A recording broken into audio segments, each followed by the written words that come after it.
La consellera de Sanidade, Rocío Mosquera Álvarez, anunció hoy que el próximo lunes comenzará el traslado a Piñor de pacientes de las unidades de rehabilitación psiquiátrica del Complejo Hospitalario Universitario de Ourense que aún permanecen en Toén. La consellera supervisó el final de los trabajos de mejora que comenzaron el pasado mes de julio y contaron con un presupuesto de 500.000 euros. Queremos anunciar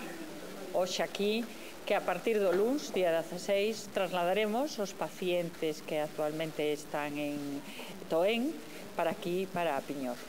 As instalacións que hoxe estamos a visitar, como vedes, son unhas instalacións do máis alto nivel para acadar a asistencia sanitaria que os nosos pacientes de saúde mental necesitan. Esta é unha aposta da Consellería e do equipo directivo do Complexo Hospitalario Universitario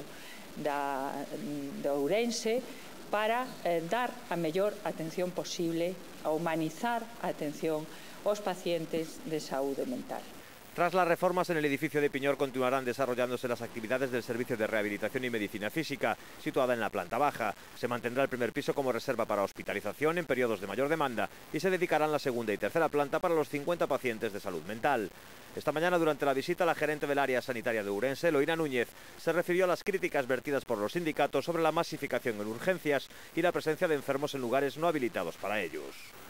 Eu discrepo totalmente, creo que se non falade cos responsables do servicio de urxencias, co xefe de servicio, e polo tanto vos dirá a atención que se está a prestar nestes momentos no servicio de urxencias, que é unha atención de calidade, unha atención na que hemos apostado por a innovación tecnolóxica e onde se está facendo un triaxe para os pacientes, para que os pacientes máis graves sean os primeiros que se atenden.